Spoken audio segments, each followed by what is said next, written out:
그 도선사라고 하는 걸 들어보셨어요? 배 도선사.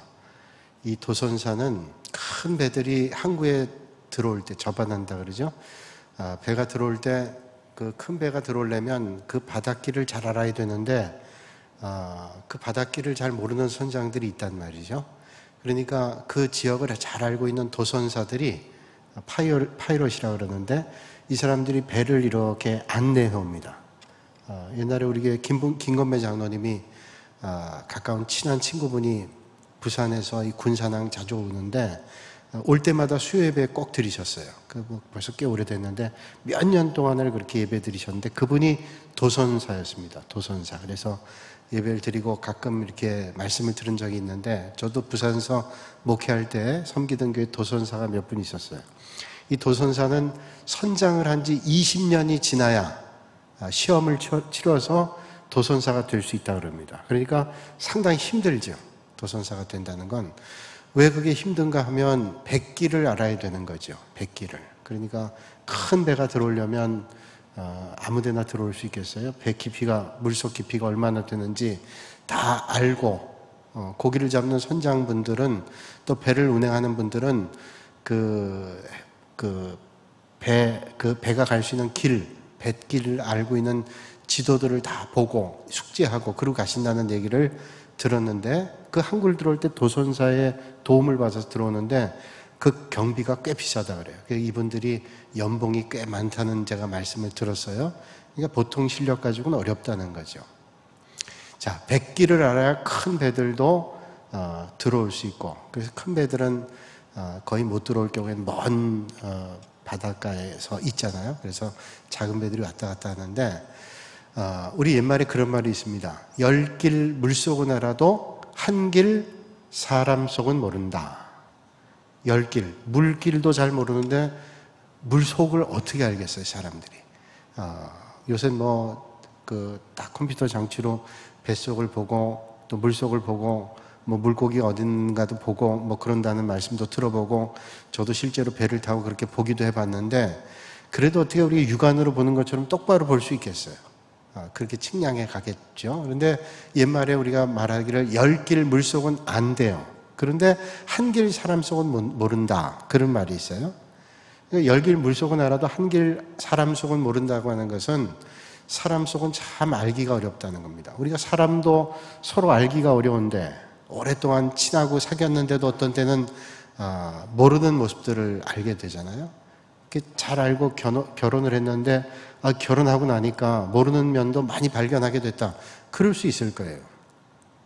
근데 사람도 우리가 잘 알질 못하는데 전능하신 하나님을 우리가 얼마나 알 수 있겠어요? 우리는 믿음 생활하고 하나님의 말씀을 보면서 하나님이 어떤 분인가를 알아가고 있는 거죠. 옛날에 앞을 볼 수 없는 시각장애인들이 코끼리에 대한 표현을 했다 그래요. 어떤 사람은 이제 장인이 맹인이 코끼리를 잡는다는 식으로 라고 얘기한다면 어떤 사람은 앞이 안 보이는 사람이니까 코끼리는 딱딱하다고 얘기하고 어떤 사람은 코끼리는 길다고 얘기해요. 코를 붙잡고 또 어떤 사람은 다리를 붙잡고 어떤 사람은 꼬리를 붙잡고 이러면서 나름대로 평가하지만 전체를 보질 못하기 때문에 그 평가가 온전할 수 없다는 거죠. 오늘 우리도 하나님이 어떤 분인가라고 하는 것을 성경을 통해서 우리가 배우는데 이게 전반적인 것들을 잘 알아야 우리가 믿음 생활을 올바로 할 수 있다는 겁니다. 그래서 하나님이 어떤 분인지를 알아야 우리가 잘 사귀고 하나님의 뜻을 분별하고 신뢰하며 하나님의 뜻 안에 설 수 있다는 거죠. 우리가 믿음 생활하는데 하나님이 어떤 분인지를 잘 모르니까 나름대로 해석하다가 잘못된 해석을 하기도 해요. 그래서 요즘에 이단들이 그 사람들이 이단 되고 싶고 잘 못 믿으려고 그러겠어요. 그분들은 기존에 있는 교인들을 잘 못 믿는다고 생각하잖아요. 그러면 왜 서로 잘 믿겠다고 하는데 어떤 사람은 못 믿고 잘못된 길로 가고 이단에 빠지고 어떤 사람은 전통교회에서 올바른 믿음의 자리에서 있어야 되는데 전통교회에서도 믿음이 흐릿한 삶을 살아갈까요? 우리가 오랫동안 사귀는 사람도 오래 사귀게 되면 그 사람의 마음을 어느 정도 읽어요. 사람 속을 다 알 수 없지만 그 사람은 어떤 거 좋아해, 어떤 거 싫어해. 그 정도뿐 아니라 그 사람의 마음까지도 읽어가게 되죠. 그래서 아주 친한 친구는 그 사람의 마음을 다 읽어서 서로를 배려하고 생각해주면 친구들이 아주 좋은 우정의 관계를 맺어가잖아요. 근데 우리가 하나님도 어떤 분인지를 잘 알아야 올바른 믿음의 자리에 설 수 있다는 겁니다. 그래서 신학교에 들어가면 신학대학에 들어가든 일반 대학에 들어가든 목회자가 되기 위해서는 대학 4년을 공부하고 신학대학원 3년을 공부하고 그게 또 부족하면 더 공부를 하는데 그게 다 할 수 없잖아요. 그래서 신학대학원에 가서 신학대학에서 공부를 할 때 하나님이 어떤 분인가를 여러 부분에서 공부하는 거예요.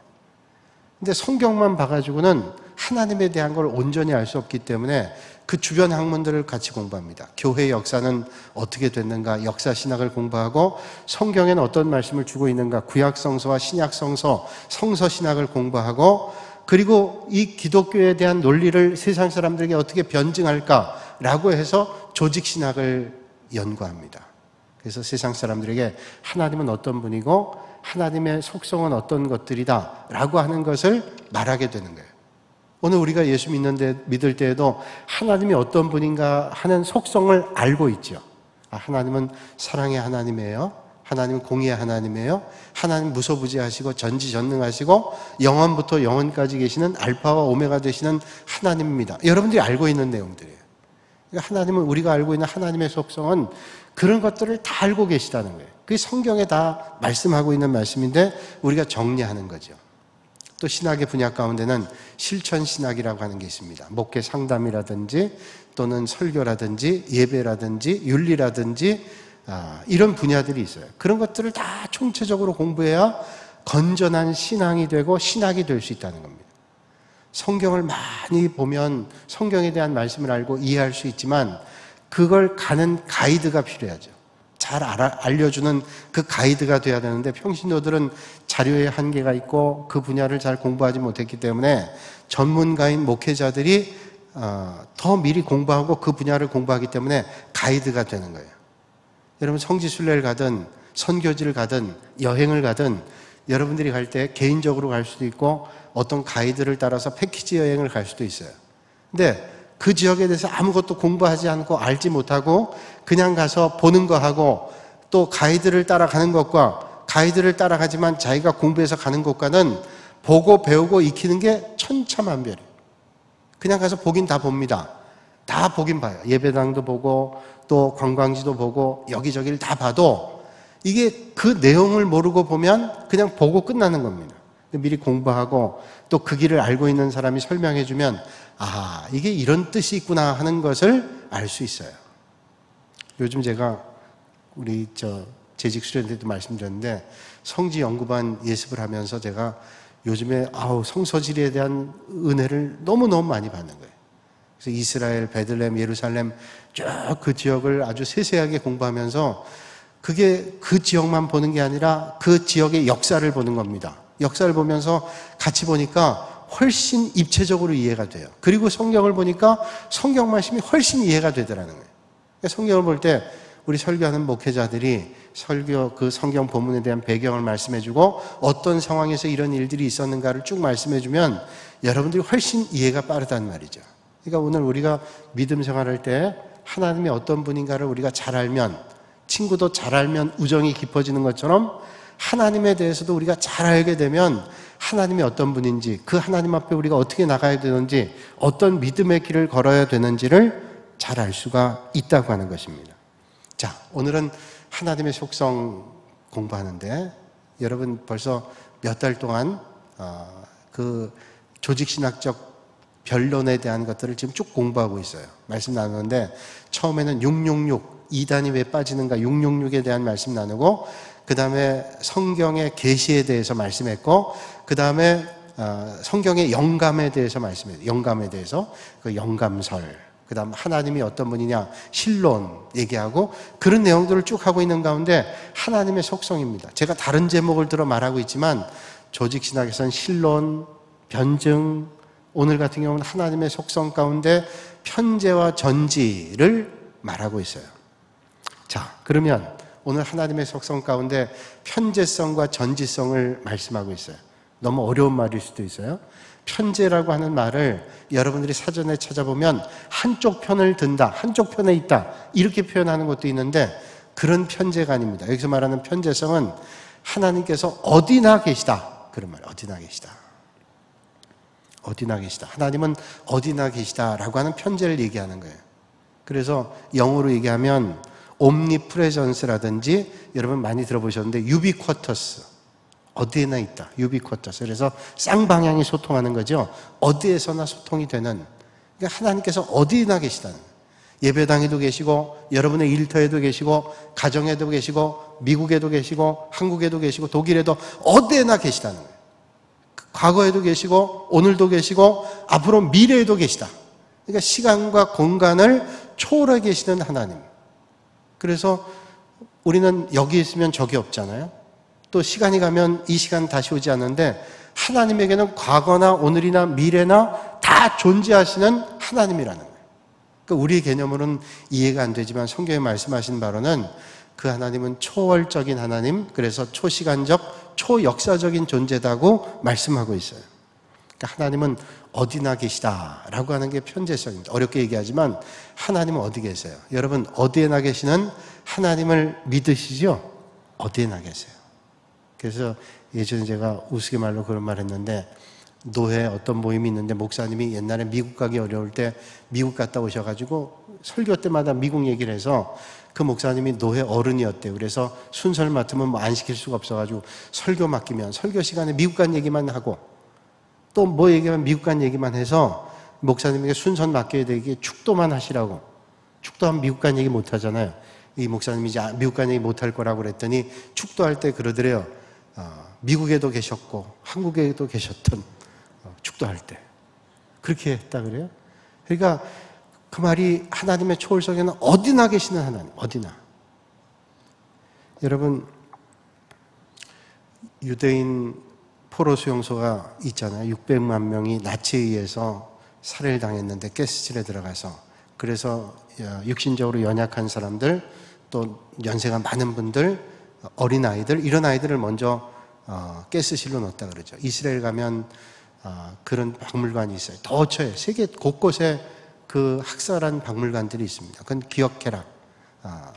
용서는 하지만 잊지는 말자. 그거 아니에요? 용서하지만 잊지 말자. 그런 아픔을 다시는 겪지 말자. 이 유대인들이 가는 곳마다 사제를 털기도 하고 나라에서 박물관 세워요. 그 도처에 있습니다. 근데 그 박물관 가보니까 그 600만 가스실에 들어갔는데 한 번은 아이가 다리가 하나 불편한 아이예요.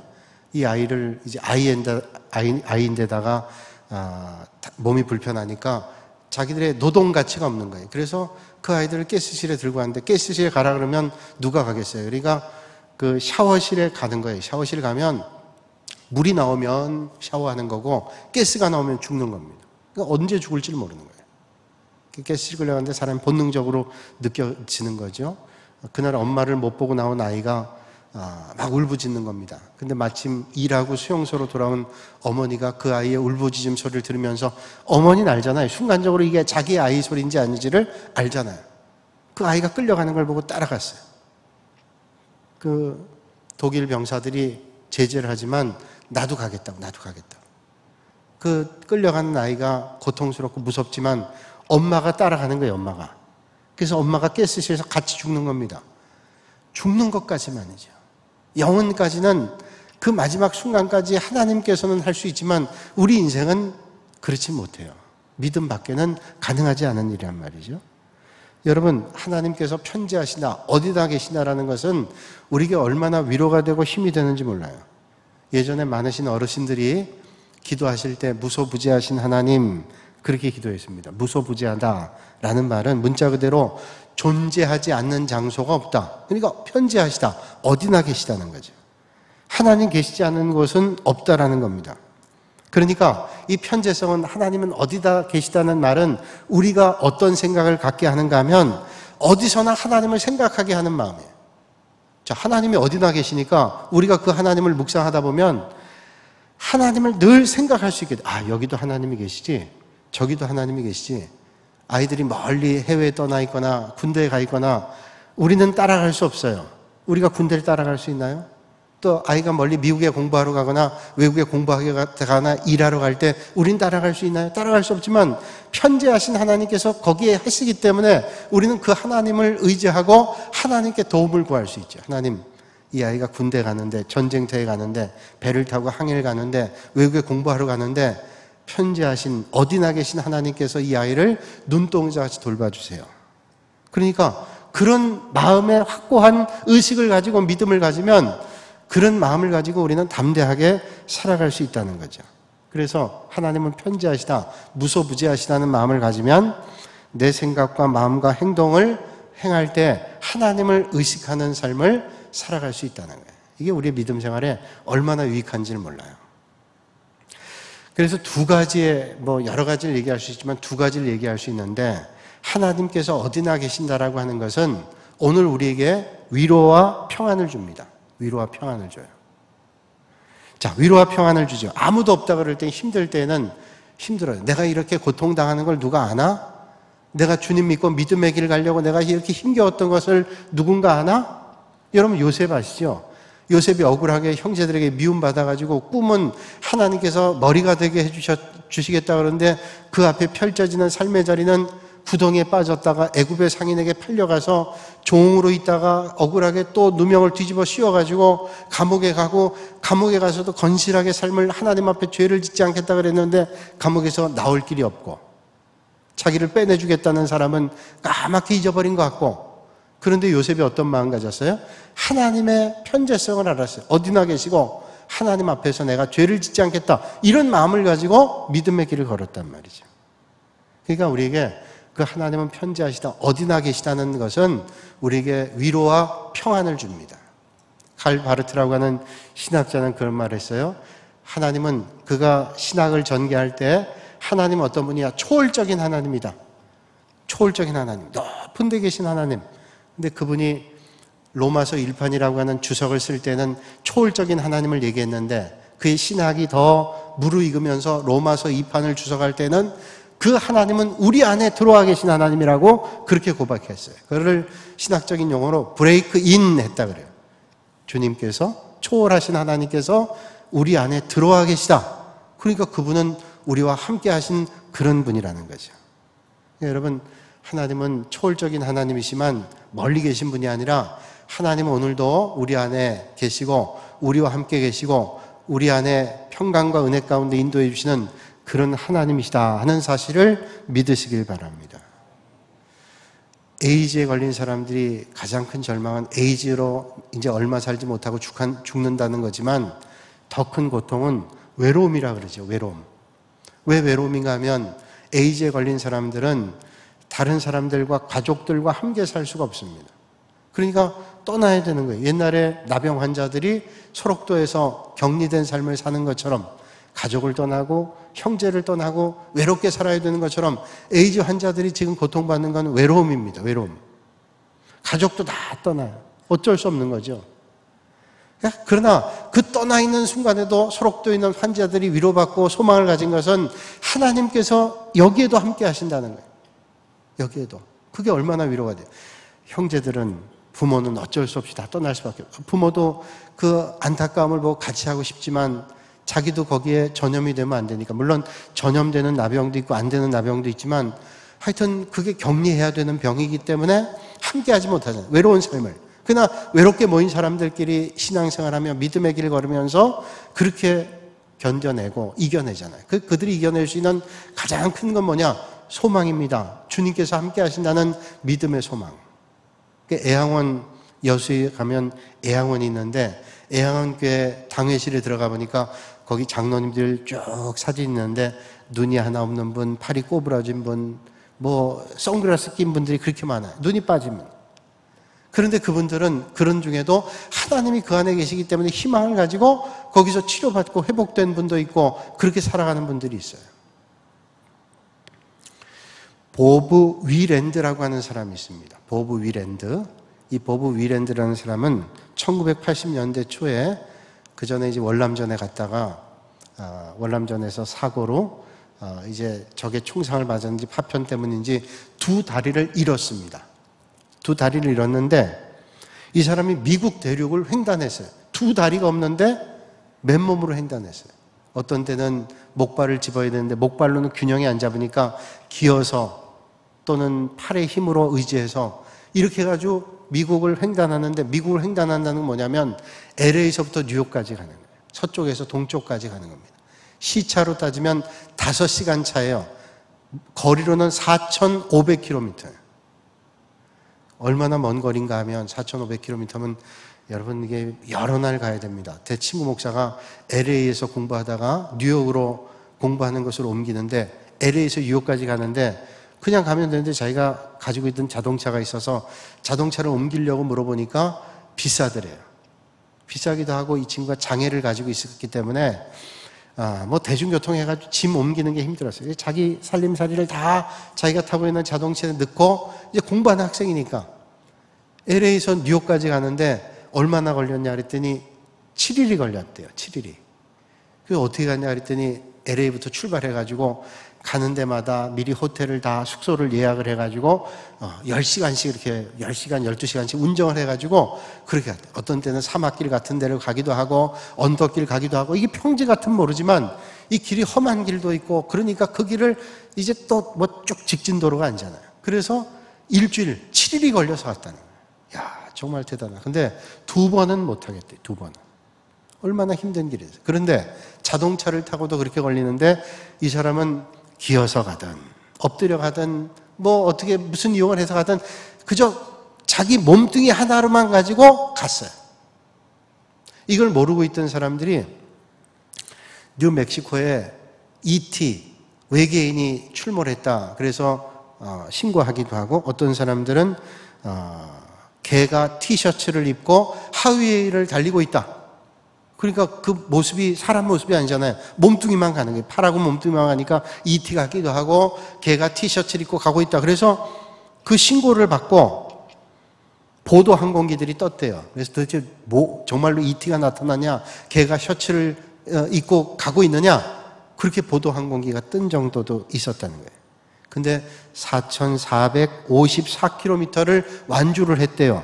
3년 8개월 6일 동안. 자동차로는 일주일인데 계속 달려도 비행기로는 한 5시간 걸리겠죠? 시차가 5시간 걸리는 그 먼 길을 그냥 간 거예요. 비행기가 한 1,000km, 900km 정도 가니까 4,500km면 몇 시간이에요. 그렇게 먼 길을 걸어서 3년 8개월 6일 만에 도착했대요. 그분이 그런 말을 했어요. 다리는 여분이다.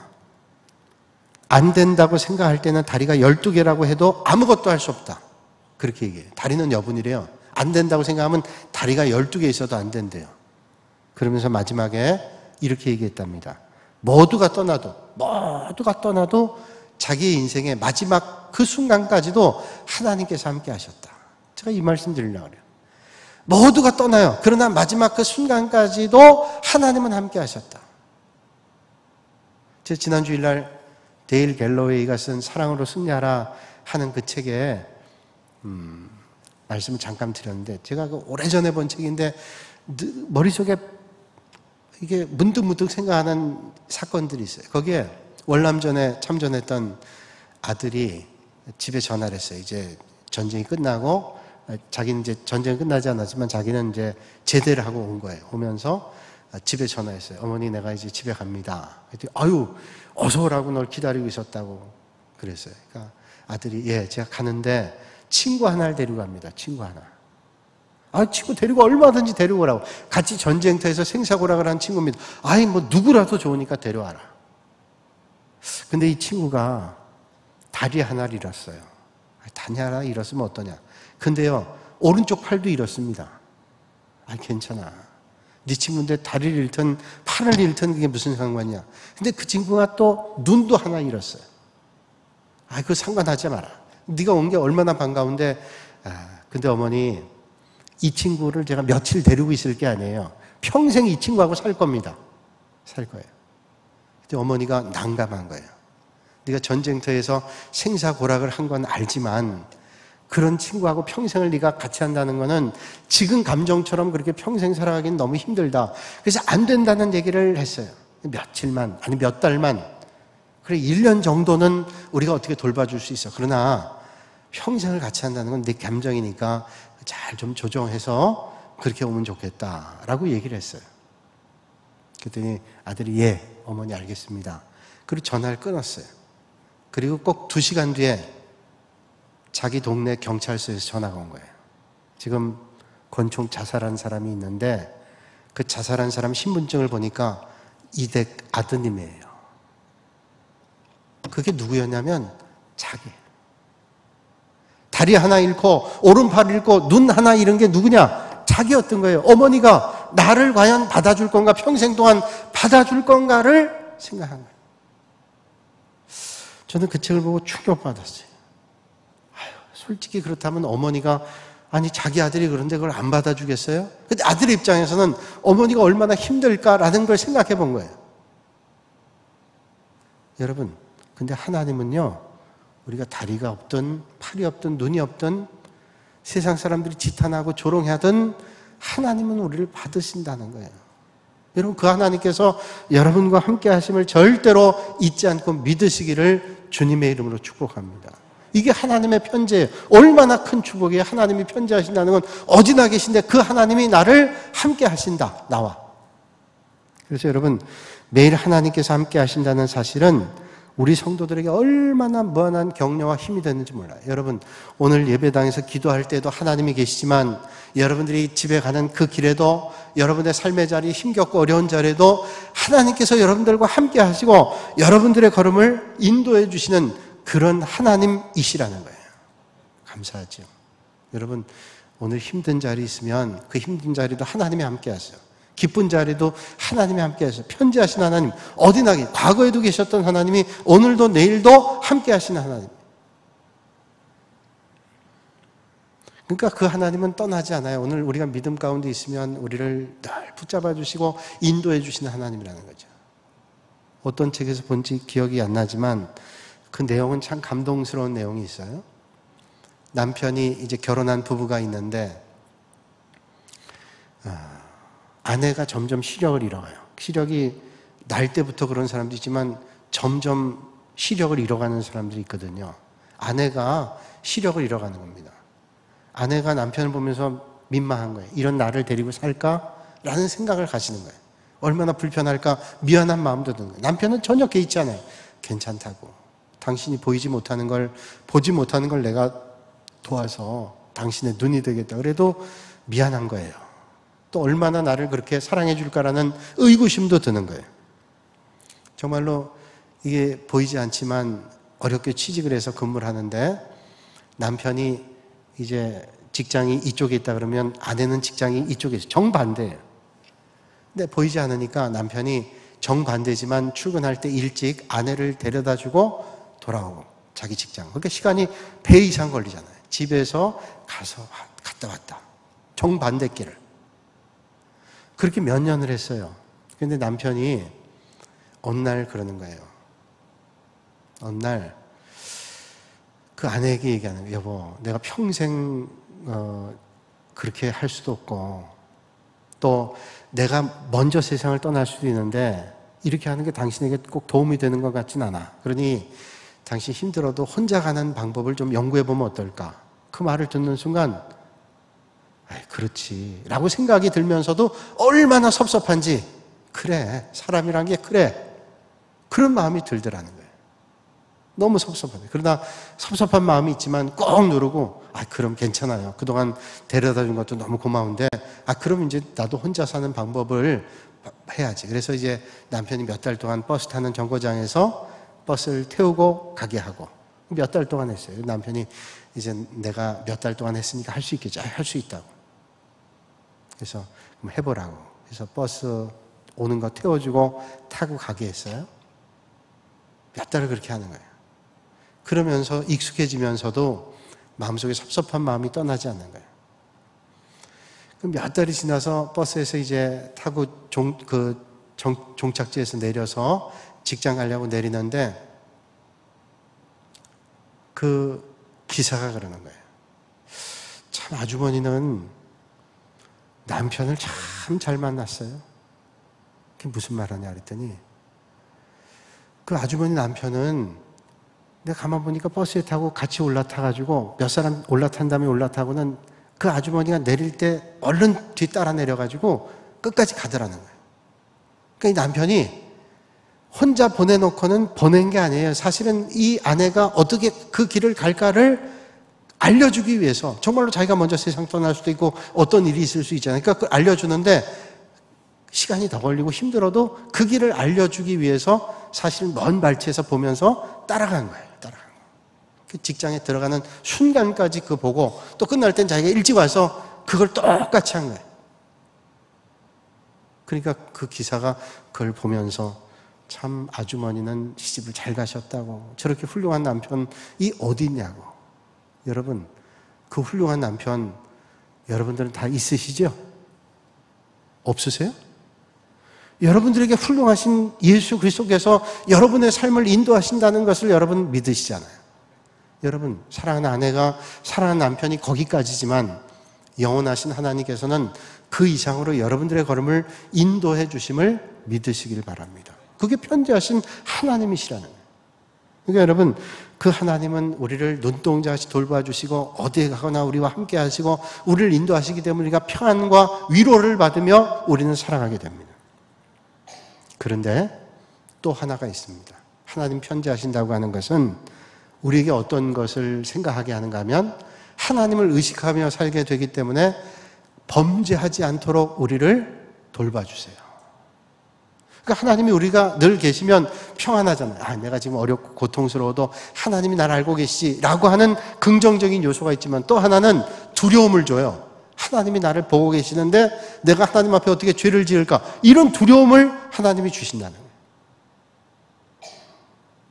근데 그걸 또 하려면 시간이 너무 많이 가니까 오늘은 여기까지만 하고, 하나님이 계시다면 오늘 우리에게 그 편재성은 하나님께서 우리에게 평안과 위로를 주시고 또 하나 우리에게 두려움과 범죄하지 않도록 인도하시는 그 하나님, 다음 시간에 우리가 말씀을 통해서 만나실 수 있기를 바랍니다. 이 시간에 말씀 생각하면서 우리가 두 가지 함께 기도하길 원합니다. 첫째는 우리